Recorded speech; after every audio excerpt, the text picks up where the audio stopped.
네, 반갑습니다. 마음호수 심리상담소의 김진겸 소장입니다. 오늘은 몇 가지 증상들과 관련해서 알아야 할 원리를 나눠보려고 합니다. 그 중에서도 주로 잘못된 의미 부여를 하고 있음을 알아차리는데 도움이 되는 이야기를 해보겠습니다. 우선 강박 증상들 중에서는 무의식적으로 알아서 습관적으로 되는 반응에 대해서, 그 자연스러운 반응에 대해서 의식이 개입하면서 부자연스러워지는 경우가 있습니다. 갑자기 호흡을 잘 못하게 되면 어떡하지? 라는 생각이 들어오면서 호흡이 불편해지고 신경이 쓰인다거나, 갑자기 글자를 잘 못 읽게 되면 어떡하지? 라는 불안한 생각이 들면서 실제로 글이 잘 안 읽히는 일이 일어난다거나, 집중을 못하면 어떡하지? 라는 생각이 들면서 실제로 집중이 안 되는 대상이 계속 강박적으로 떠오른다거나, 이와 같은 증상은 원래 무의식적으로 알아서 자연스럽게 잘 되던 일에 대해서 오히려 내가 강박적으로 의식이 개입하면서 부자연스러워지는 일이 벌어지고 있는 것입니다. 이는 내 마음이 불필요한 의미 부여를 통해서 불안함을 증폭하고 있을 뿐입니다.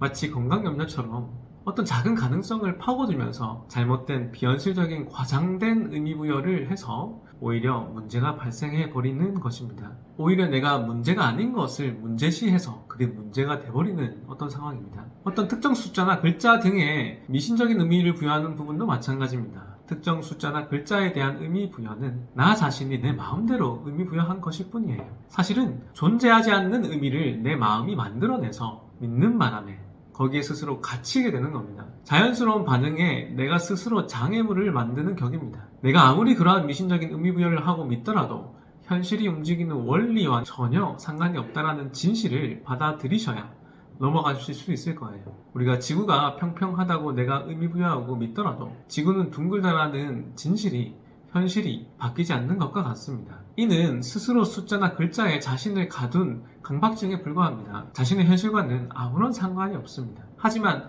현실과 상반되는 믿음을 가지고 있으면 그로 인해 고통을 받는 것이고요. 이러한 증상이 어떤 정보로 인해서 특정 숫자나 글자 등에 대해서 어떤 감정을 느끼다 보니까 잘못된 의미 부여가 생기기도 하는 겁니다. 마치 학창시절에 안 좋은 경험을 했다면 그 당시 내가 부여받은 어떤 번호가 아주 부정적으로 각인될 수 있듯이 그렇습니다. 하지만 현실적으로는 어떤 숫자 자체가 현실적인 어떤 영향력을 만든 것이 아닐 것입니다. 그 숫자는 원인이 아니라 그냥 결과인 거죠. 그냥 상황이었을 뿐입니다. 오히려 그런 숫자에 대한 감정과 믿음을 부여한 것은 나라는 사람입니다. 그리고 그 잘못된 의미 부여 때문에 고통받고 있을 뿐이고요. 즉 숫자 자체는 아무런 현실적인 힘이 없고 숫자에 대한 나의 감정과 믿음 때문에 고통받는 마음이 존재할 뿐입니다. 그런 식으로 생각하면 특정 숫자의 날짜에는 아무것도 못해야 하고 그때마다 어떤 현실적인 문제가 더 많이 발생해야 하지만, 그리고 다른 사람들도 다 마찬가지여야 합니다. 하지만 현실은 그런 일이 일어나지 않을 겁니다. 오히려 내가 그렇게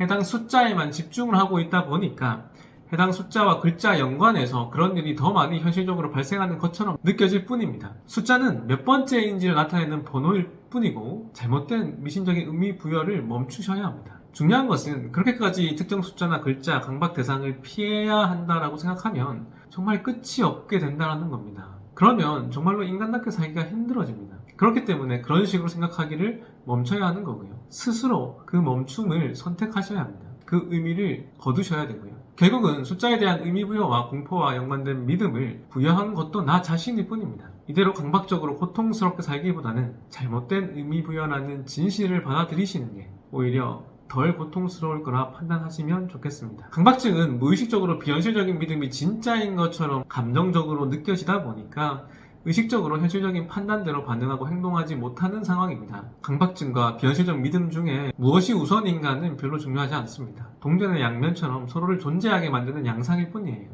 중요한 것은 강박증은 곧 잘못된 알람이자 비현실적인 믿음이라는 진실입니다. 망상이기 때문에 두려워할 이유가 없는 것이고요. 결국은 비현실적인 믿음을 토대로 현실에서 반복적으로 잘못된 반응을 하는 자신을 못 믿게 되는 것일 뿐입니다. 그 강박증 때문에요. 이와 같은 중요한 본질에 집중해서 강박 증상을 알아차리는 힘을 키우시면 좋겠습니다. 그리고 이를 통해 꼭 이겨내시면 좋겠고요. 좋습니다. 여러분들이 이러한 내용에 공감을 하시고 강박증을 이해하고 받아들이고 싶다면 강박증 심화과정 온라인 수업을 꼭 들어보실 것을 추천드립니다. 좋습니다. 또 다음 시간에 뵙도록 하겠습니다. 감사합니다.